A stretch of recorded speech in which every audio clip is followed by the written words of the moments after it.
안녕하세요. 코인 탈출기의 니마입니다. 어느덧 주말이 지났습니다. 장마가 시작된 주말이었는데요. 지역별로 비가 많이 내린 지역도 있다고 그러던데 비 피해는 많이 없으셨는지 모르겠네요. 어쨌든 내리는 비에 운전도 조심하시고 건강도 유의하시길 바라겠습니다. 주말에 이제 가족들하고 좀 시간을 보냈는데요. 저희 딸아이가 펜션 얘기를 해서 집을 펜션처럼 꾸며놓고 집에서 1박 2일 편하게 좀 보냈습니다. 한동안 코로나가 또 주춤했었는데 요새 다시 변이 바이러스 때문인지 모르겠지만 코로나 환자들이 다시 늘어나고 있는데요. 코인도 코인이지만 항상 건강 조심하시기 바라겠습니다.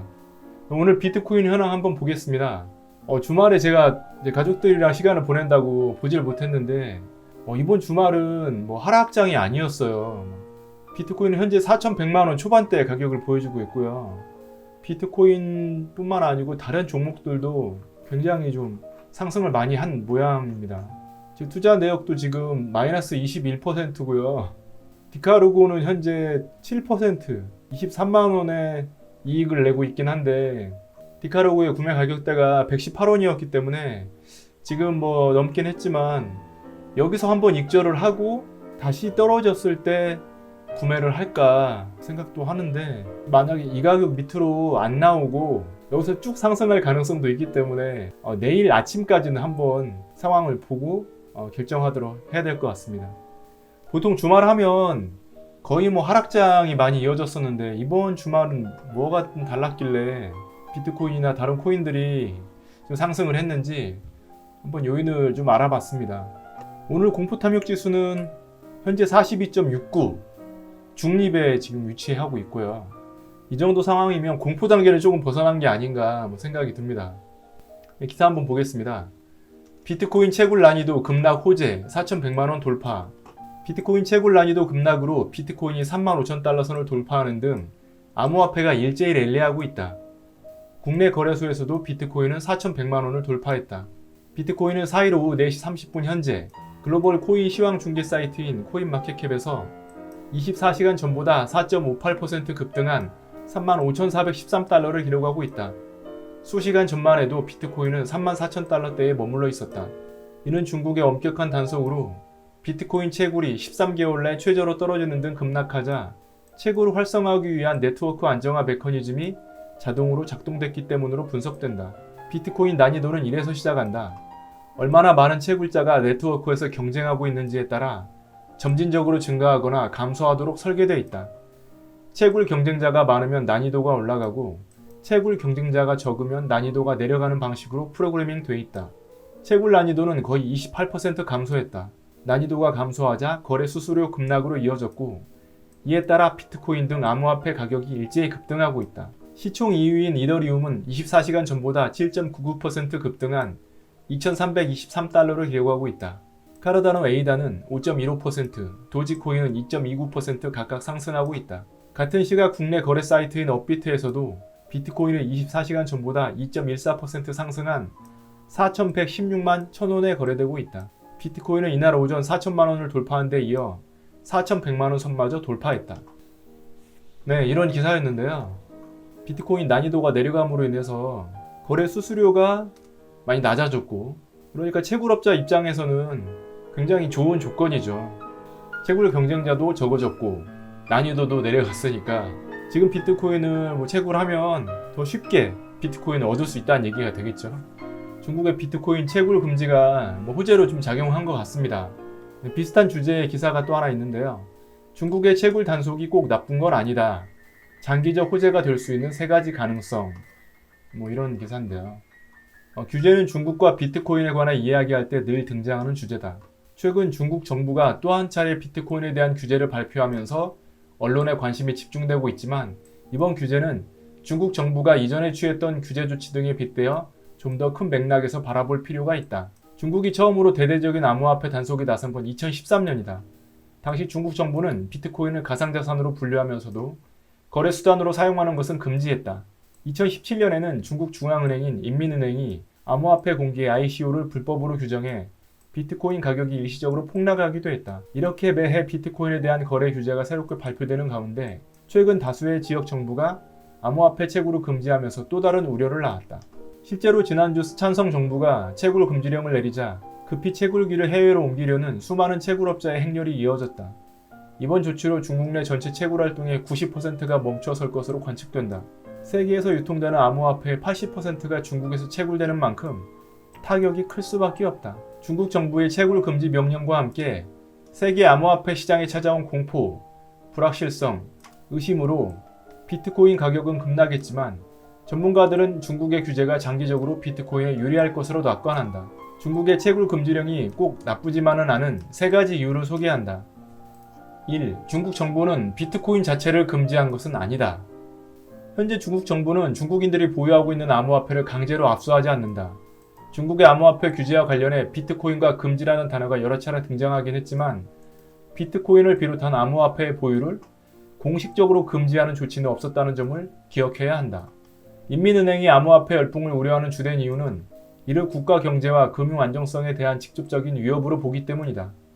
국무원이 투기적인 암호화폐 거래와 채굴을 둘러싼 규제를 강화한 것도 격렬한 변동성을 보이는 암호화폐 시장이 경제 전반에 타격을 줄 가능성을 줄이기 위해서다.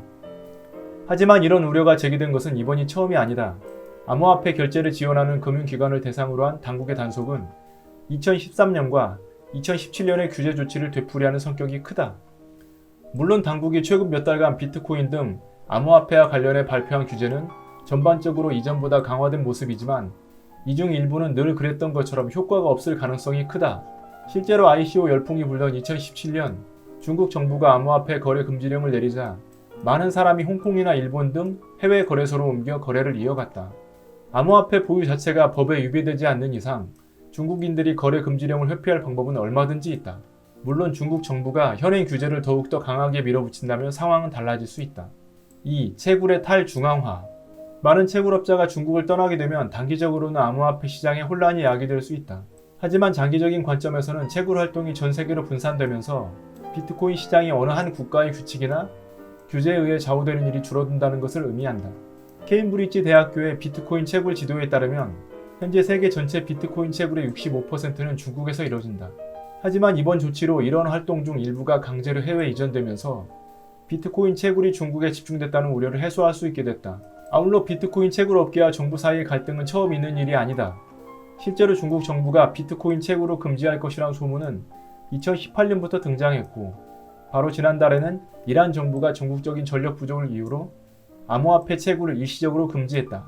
세계 암호화폐 채굴의 4.5%를 차지한 이란에서 채굴이 금지됐다는 소식에 암호화폐 시장은 출렁였다. 안 그래도 높은 변동성을 보이는 시장에 아무런 도움도 되지 않는 소식이었다. 물론 이란의 비트코인 채굴 규모는 중국보다 보잘것없는 수준이지만 얻을 수 있는 교훈은 동일하다. 채굴 활동이 세계에 폭넓게 분산될수록 관련 리스크나 문제가 발생할 가능성도 그만큼 줄어든다. 그리고 지금 벌어지고 있는 중국 채굴업계의 해외 분산은 이를 실현할 수 있는 계기일 수 있다. 3. 친환경 채굴 촉진. 중국 정부의 비트코인 채굴 금지 조치로 중국을 떠나는 채굴업자 중 상당수가 미국으로 이전할 것으로 보이는 만큼 이번 일은 비트코인의 탄소 발자국 감축에 오히려 기여할 수 있다. 이들 채굴업자가 찾을 것으로 예상되는 지역 중 하나는 텍사스주다. 텍사스의 전기료는 세계에서 가장 낮은 수준이고 신재생에너지 발전 비중이 커지고 있으며 전력 시장도 규제에서 자유롭다. 그레그 에봇 텍사스 주지사가 미국에서 가장 암호화폐 친화적인 정치인 중 하나인 것이 어쩌면 가장 큰 장점일 것이다. 북미 지역은 아시아 태평양 지역보다 비트코인 채굴에 사용되는 전력원의 종류가 다양하고 석탄 등 화석 연료의 비율이 낮다. 실제로 북미에서는 석탄 발전으로 생산된 전기를 채굴에 이용하는 경우가 28%이지만 아시아 태평양에서는 65%에 육박한다. 아울러 북미에서는 공유 전력망을 사용하는 경우가 많은데 이는 자연스럽게 사용하는 전력원을 분산시키는 효과로 이어진다. 특히 미국에서는 채굴업계의 과도한 에너지 사용에 대한 대중의 평가가 엄격해지고 있기 때문에 꼭 정부 규제가 아니더라도 업계 차원에서 신재생 에너지를 사용할 동기가 충분하다. 지난달 테슬라 CEO 일론 머스크는 채굴업계가 50% 청정 에너지 사용을 달성할 때까지 비트코인을 결제 수단으로 받지 않겠다는 트윗을 올렸다. 엘리자베스 워런 상원 의원은 지난 9일 비트코인이 환경에 미치는 부정적인 영향을 공개적으로 비판하며 채굴업계에 대한 규제를 강화할 것을 주문했다. 머스크는 미국 비트코인 채굴업계의 신재생에너지 사용과 투명성을 높이고 환경오염과 관련한 비트코인의 이미지를 바꾸기 위한 단체인 북미 비트코인 채굴 협의회를 마이클 세일러 마이크로 스트레이티지 CEO와 함께 이끌고 있다. 아울러 채굴 규제에 대한 북미 정부의 접근 방식은 중국과 같은 죽이기 아니면 살리기 방식과는 거리가 있다. 특히 미국의 바이든 행정부는 2022년 예산안에 암호화폐 보고 요건을 여러 개 추가했는데, 이는 앞으로 미국에서 암호화폐 규제가 강화될 수는 있지만 완전히 금지되지는 않을 것을 보여준다. 미국 정부는 암호화폐 채굴과 관련해서도 중국과 같이 전면 금지하기보다 채굴업계가 몇 년에 걸쳐 서서히 대체 에너지원으로 전환할 수 있도록 시간을 줄 가능성이 높다. 중국 정부도 암호화폐 채굴이 환경에 미치는 영향에 대해 우려를 표시하긴 했지만 채굴을 금지하는 주요 이유는 환경 문제가 아니다. 결국 중국 정부의 채굴 금지령과 또 한 차례의 거래 제한 조치는 비트코인을 비롯한 암호화폐 투자자들이 일상적으로 겪어온 어려움에서 크게 벗어나지 않는다. 디지털 시대의 암호화폐 기술은 많은 가능성과 혁신, 기발함을 제공하지만 정부 규제와 같은 장애물은 늘 존재할 것이다. 하지만 이런 장애물은 장기적인 여정의 단기적인 걸림돌이라는 게 전반적인 평가다. 비트코인 등 암호화폐를 해칠 수 있는 위력을 지니고 있지만 그만큼 더 큰 힘을 가져다 줄 가능성이 함께 존재한다. 네, 이렇게 좀 긴 기사였습니다. 기사를 하도 보다 보니까 중국에서 채굴했던 비트코인이 이제 전 세계 비트코인의 65% 정도인 건 알고 있었는데, 세계에서 유통되는 암호화폐의 80%가 중국에서 채굴됐다는 것은 이제 처음 알았어요. 그러니까 거의 모든 암호화폐를 중국에서 다 채굴했다는 얘기가 되겠네요. 이렇게 되면 안 그래도 변동성이 크다고 위험 자산으로 분류되는 뭐 주식이나 코인은 뭐 그거보다 더하죠. 이러니까 중국에서 뭐 하나만 터졌다 하면 막 급락하고 리스크가 클 수밖에 없었는데, 중국의 어떤 채굴 퍼센트를 줄이고 다른 나라로 채굴이 이동한다는 것은 전체적인 암호화폐 시장에서 볼 때 굉장히 좀 긍정적인 방향이 아닐까 생각이 드네요. 그리고 현재로서는 중국 정부가 비트코인이나 암호화폐 자체를 금지한 것은 아니기 때문에 중국 자본이 이런 코인 시장에서 아예 다 빠져나간 것도 아니고, 물론 중국은 어떤 일이 벌어질지 모릅니다.